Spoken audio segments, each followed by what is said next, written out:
రవి గారు welcome sir. Hello sir, Amaravati చట్టబద్ధత జరిగాక అమరావతిలో స్పీడ్ బాగా పెరిగింది. అంటే ముఖ్యమంత్రి గారు కానీ మంత్రి నారాయణ కానీ రెగ్యులర్గా విజిట్ చేయడం, పనులు బాగా పర్యవేక్షించడం ఇలా జరుగుతుంది. మరోవైపు చూస్తేనేమో జగన్మోహన్ రెడ్డి గారు మావిగన్ అని కొత్త పేరు తేవడం, కొంతమంది దాన్ని సపోర్ట్ చేయడం, ఇలాంటి కొత్త కొత్త సవాళ్ళు కూడా ముందుకు వస్తున్నాయి సార్. ఏమంటారు సార్? మావిగన్ అంటే జగన్మోహన్ రెడ్డి లేదా వైసీపీ ప్రతిపాదన, దాంతో సవాలని మనం చెప్పలేము. పైగా దాన్ని వైసీపీ వాళ్ళు తప్ప వేరే పార్టీల వాళ్ళు ఎవరు సమర్థించలేదు. వాళ్ళు కూడా అందరు సమర్థిస్తారు లేదో చెప్పలేం. మేము చర్చకు పెట్టండి కనీసం అని బొత్స సత్యనారాయణ, సజ్జల రామకృష్ణారెడ్డి ఇట్లా వాళ్ళు చెప్తున్నారు. పైగా దాని రూపురేఖ విలాసాలు ఏమున్నాయి. కానీ మీరు అన్నట్టుగా అమరావతి మీద ఫోకస్ పెరిగింది. తప్పకుండా పెరగాల్సిన సమయము. పార్లమెంటు దాన్ని ఆమోదించిన తర్వాత దేశవ్యాప్తంగా మరొకసారి దాని మీద చర్చ వచ్చాక ఇంకా ఫోకస్ పెరగక తప్పదు. ఇంకోటి కూడా గుర్తుపెట్టుకోవాలి, ఈ ప్రభుత్వం మూడో ప్రభుత్వం విభజన తర్వాత వచ్చి ఈ ప్రభుత్వం కూడా దాదాపు 2 ఏళ్ళు పూర్తి చేసుకుంటూ వస్తుంది. జగన్మోహన్ రెడ్డి అంటే ఆపేశాడు 3 రాజధానులని, వీళ్ళైతే కడతారని. మరి ఇప్పటికి 20 మాసాలు అయిపోయింది కదా. ఇలాంటి చాలా ప్రశ్నలు ఉన్నాయి. వీటన్నిటి మధ్యలో చట్టబద్ధత అన్నది ఒక టర్నింగ్ పాయింట్ లాగా తీసుకొని అప్పటి నుంచి నిజంగానే చంద్రబాబు నాయుడు సమీక్షలు, చర్చలు అవి ఇవి జరపడం, అంతకుముందు నుంచి కూడా కొంచెం ఆలస్యం అవుతున్నాయని అది చర్యలు తీసుకుంటామని చెప్పడం, నారాయణ కూడా అసంతృప్తి వెలిబుచ్చటం, అగ్ని ప్రమాదాలు జరగటం, ఇలా వరుస ఘటనల వల్ల అమరావతి బాగా ఫోకస్లోకి వచ్చింది అనడంలో ఏమీ సందేహం లేదు. రావాలి కూడా. 12 ఏళ్ళు అయిన తర్వాత కూడా ఇంకా రాకపోతే ఇంకెప్పుడు వస్తుంది అంటే దాదాపు ఒక పుష్కర కాలం అయిపోయింది. అయితే ఈరోజు కూడా నారాయణ ఉదాహరణకు ఏదో కార్యక్రమంలో పాల్గొంటూ అమరావతి అన్నదే ఖర్చు చాలా ఎక్కువ అని, ఇంకోటి అని వైసీపీ వాళ్ళు చేసేవన్నీ దుష్ప్రచారాలు, అవన్నీ ఏం నిలబడవు. Amaravati sustainable, self financing capital అని ఆయన ఒక మాట అన్నారు. నిజంగా సెల్ఫ్ ఫైనాన్సింగ్ క్యాపిటల్ ఎలా ఉంటుంది? క్యాపిటల్ ఒక రాష్ట్రానికి ఉంటుంది.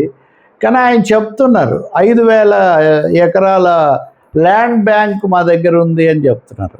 ఇంకోటి మీరు సమాంతరంగా చంద్రబాబు నాయుడు కూడా ఈరోజే మీడియాతో చిట్ చాట్ చేశారు.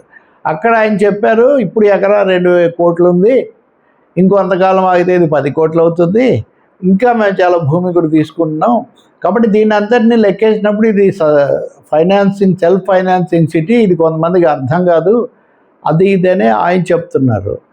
అంటే అసలు ఒక భూమి స్పెక్యులేటివ్ వాల్యూ మీద ఆధారపడి ప్రభుత్వాలు ప్రణాళికలు కానీ నిర్మాణాలు కానీ చేపడతాయా అన్నది ఒక మౌలికమైన ప్రశ్న.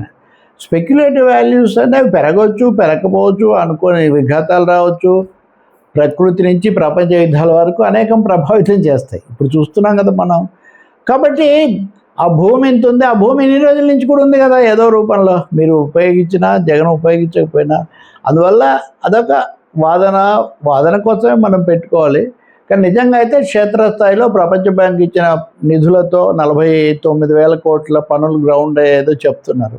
అవి ఎంత వేగంగా జరుగుతున్నాయి, ఎప్పటికి పూర్తి అవుతాయి, ముఖ్యంగా భూములు ఇచ్చిన రైతులకు రిటర్నబుల్ ప్లాట్స్ పంపిణీ, ఇలాంటి అంశాలు ఉన్నాయి. రోడ్లు, రహదారులు. నారాయణ ఈరోజు దానికి సంబంధించి ఒక షెడ్యూల్ చెప్పారు. 2027 నాటికి ఈ లింక్ రోడ్లు ఇవన్నీ ఏదో పూర్తి అవుతాయి అని. అలాగే ఇంకొన్ని ఏమో ఎమ్మెల్యేలు, అధికారులు వీళ్ళ క్వార్టర్స్ నిర్మాణం ఆ ఏప్రిల్లో వాళ్ళకి హ్యాండ్ ఓవర్ చేస్తామని ఇట్లాంటివి చెప్పారు.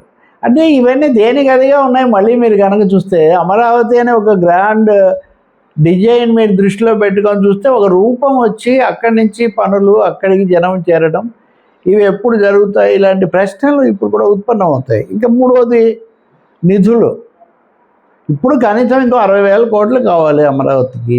ఎక్కడి నుంచి వస్తాయి? ఎవరిస్తారు? ఇది ఒక పెద్ద ప్రశ్న. అలాగే క్వాంటమ్ ఏదో చంద్రబాబు నాయుడు గారు రేపు ప్రారంభించబోతున్నారు. లేకపోతే ఇంకొకటి ఏది స్పోర్ట్స్ సిటీ అన్నారు. వీటి అన్నింటిని గురించి కూడా ఇవి మొన్న ప్రపంచ బ్యాంకు బృందం పర్యటించినప్పుడు అమరావతి డెవలప్మెంటల్ కార్పొరేషన్ చైర్మన్గా ఎండీగా ఉన్న ఆమె చూపించారు. ఏం చూపించారు? Eco tourism. ఇది ఎకో టూరిజం అమరావతి అంటే ఇట్లా చెప్తూ పోతే ప్రత్యక్షంగా నివాసము, రాకపోకలు, వ్యాపారాలు, ఉద్యోగాలు, రైతులు, భూములు, రేట్లు, ఈ అంశాల మీద మటుకు స్పష్టమైన సమాధానాలు ఇంకా రావాల్సి ఉంది. ఈ అగ్ని ప్రమాదాలు లాంటివి జరగకుండా ఏం చేయాలి? ఇప్పుడు ప్రత్యేకమైన పోలీసులు పెడతాం, అసలు ప్రత్యేక వ్యవస్థగా పెడతాం, వీటి మీద కూడా సమాధానాలు రావాల్సి ఉంది. అందుకని స్పీడ్ పెరిగింది, ఫోకస్ పెరిగింది, కానీ ప్రశ్నలు కొన్ని మిగిలే ఉన్నాయి అన్నది మటుకు సుస్పష్టం.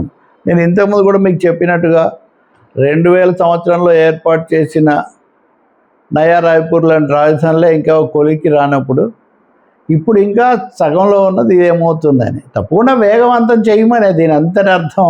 వెంటనే అభ్యంతరాలని ఇంకోటని అది ప్రశ్న కాదు. ఇక రెండో వైపున మీరు చెప్తున్నందుకు అందుకే కదా మేము ఎప్పుడు చెప్తున్నాం, ఇంత డబ్బు ఎక్కడి నుంచి వస్తుంది, కాబట్టి మావిగన్ కడితే అయిపోతుంది. మచిలీపట్నం, విజయవాడ, గుంటూరు మావిగన్ అయితే 10,000 కోట్లతో అయిపోతుంది.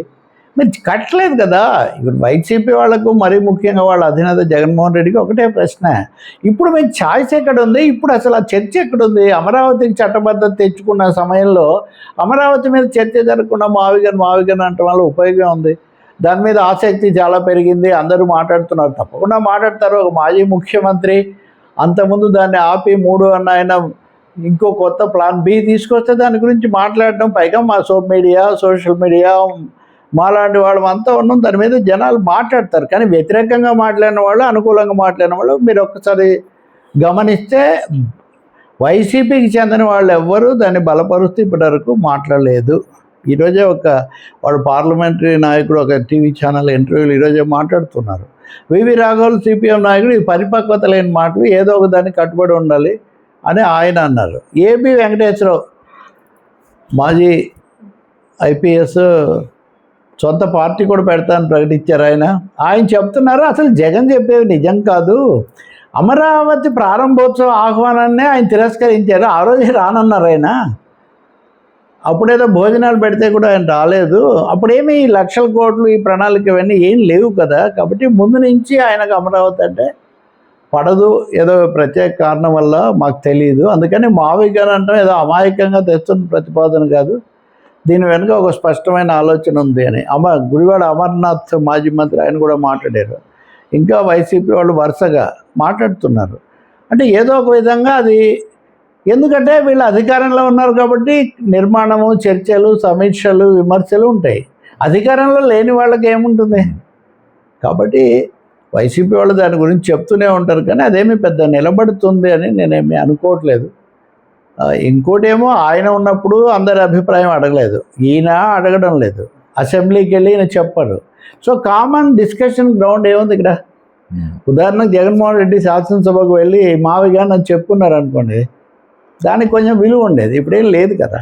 కాబట్టి రాజకీయ చర్చకో రభసకో ఇది ఉపయోగపడుతుంది తప్ప దానికేమీ ప్రాక్టికల్ వాల్యూ మాత్రం ఏమీ ఉండదు. దాన్ని బలపరిచే వాళ్ళు కూడా ఎవరూ లేరు. నేను ఇంకొక విషయం కూడా మీకు చెప్పాను, 9,000 కోట్లతో ఒక ప్లాన్ బి పూర్తి చేద్దామని 2023లోనే 22 అట్లా అనుకుంటే కూడా దానికి ఏమీ కేంద్రం సహకరించలేదు. కాబట్టి కేంద్రం పాత్ర కూడా ఇక్కడ ముఖ్యం. జగన్ 3 అనడానికి కేంద్రం ఆశీర్వదించింది, ప్రత్యామ్నాయానికి అండదండలు ఇవ్వాల.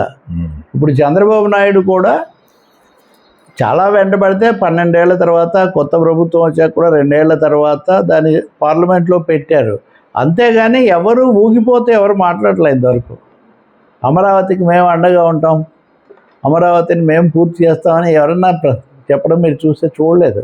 ఈ తెచ్చిన అప్పు మాత్రం వాళ్ళ పేరుతో వస్తుంది, మనం కట్టాలి, రాష్ట్రం కట్టాలి. అది పరిస్థితి. ఇవన్నీ సవాళ్లే కదా. Right sir.